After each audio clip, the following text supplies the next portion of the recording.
narito na naman tayo para sa isang napaka-sweet, nakakapanabik at sobrang trending na love story nila Kalingap Jomar at Carla. Ay aking makilala at kung ano ako'y Para sa pagpapatuloy ng ating love story ay medyo kapanapanamik nga itong ating video ngayon dahil nag-trending na naman sila, dahil nagkaroon na naman sila ng napaka-sweet moments nung nakasakay sila sa boat. Dahil paano pa naman, puro sandal, hawakan ng kamay at titigan ang kanilang ginawa sa pagsakay nila sa boat, at marami talaga silang mga napag-usapan na hindi pa nila napag-uusapan dati. Kaya naman panoorin na natin kung ano ba talaga ang nangyari sa kanilang date sa Thailand na nakasakay sila sa boat. Talagang marami ang mga mangyayaring kilig moments dito, kaya lahat ay inyong abangan.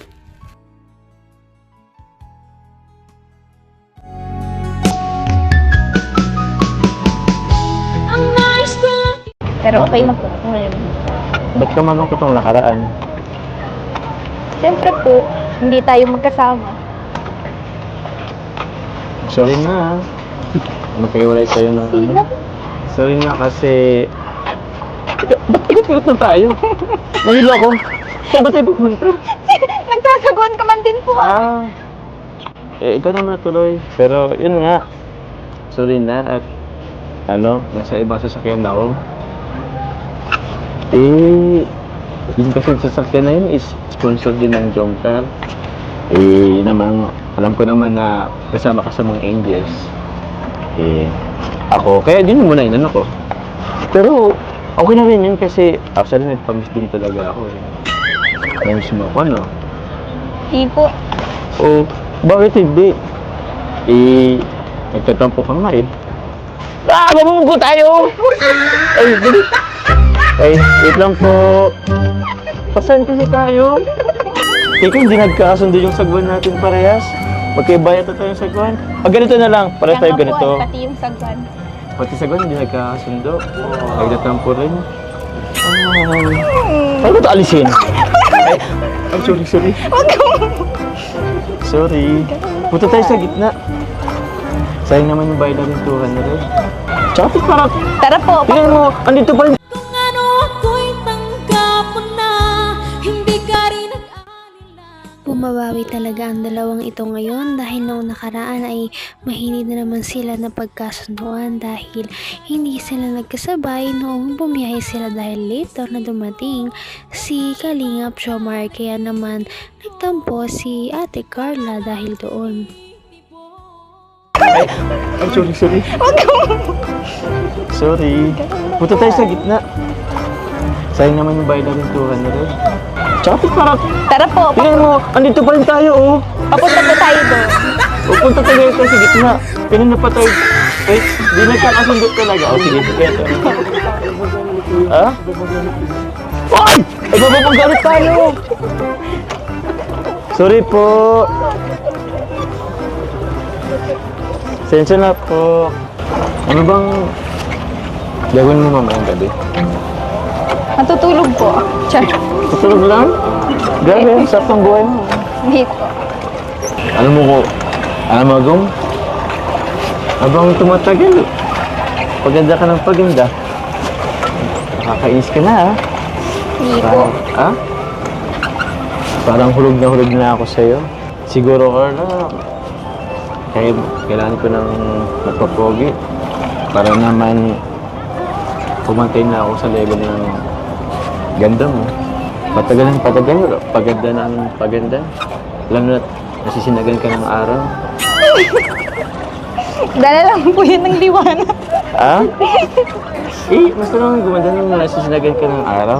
Ako, kailangan ko na yatang magpapogi para naman baka patuloy man lang sa level ng kagandahan mo.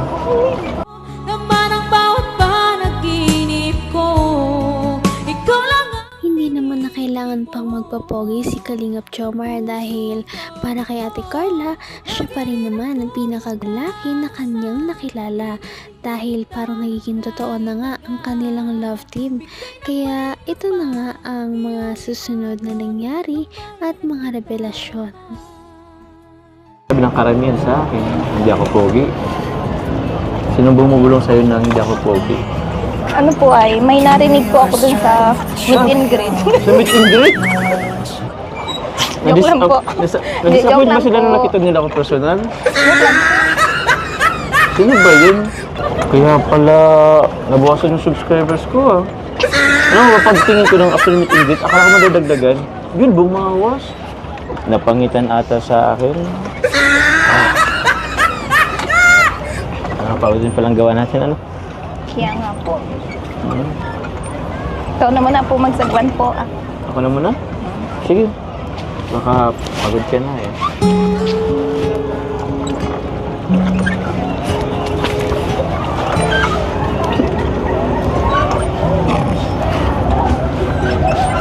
Hindi, kaya... Paano ako makasagwan yan?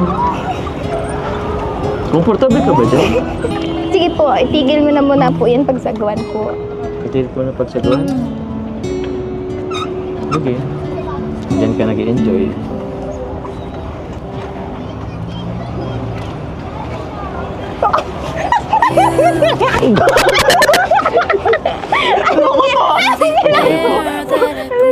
Wait.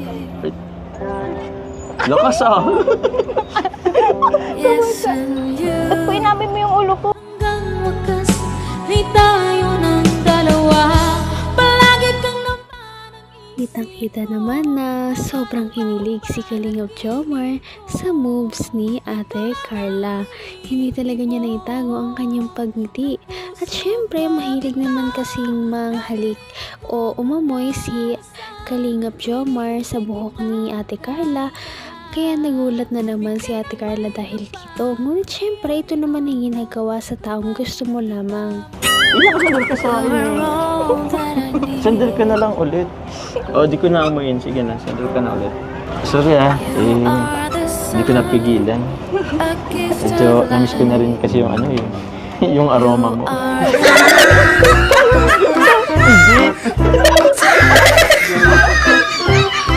Joke lang. Siyempre, alam ko naman yung amoy mo. Mabango pa rin.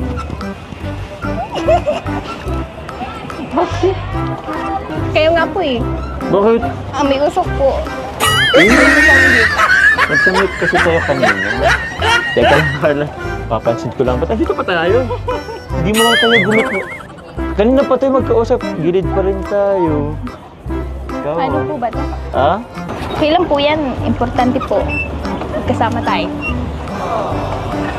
Hindi naman talaga. Alam mo pa, hindi ka marunong magsagwan. Ganito kasi yun. Yung kamay mo din mo. Ganito kasi magsagwan at tamang pagsagwan. Yan. Para umandar tayo. Hindi nga po tayong nag-aakaw. Umandar tayo. Akala mo lang hindi, pero umandar tayo. Alam mo ba, Carla? Ang relasyon, parang sagwan lang. Dapat sabay kayong pumipedal. Tama, kaya sana ay magpatuloy talaga ang kanilang love team. Nakakakilig naman ang kanilang usapan ngayon sa boat.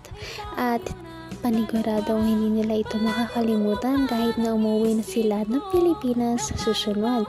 Kaya naman abangan pa ninyo ang iba pa nilang pag-uusapan at mga revelasyong mangyayari sa ating mga video.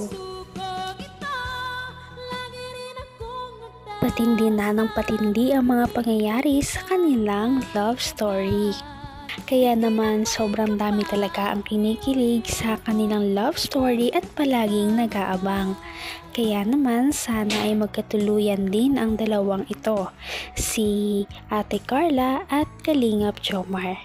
Sana din ay patuloy natin silang subaybayan at suportahan para magpatuloy pa ang kanilang love team.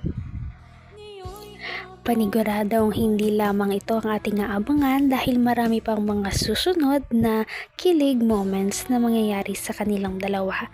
Yun lamang at maraming salamat sa pananood. Bye!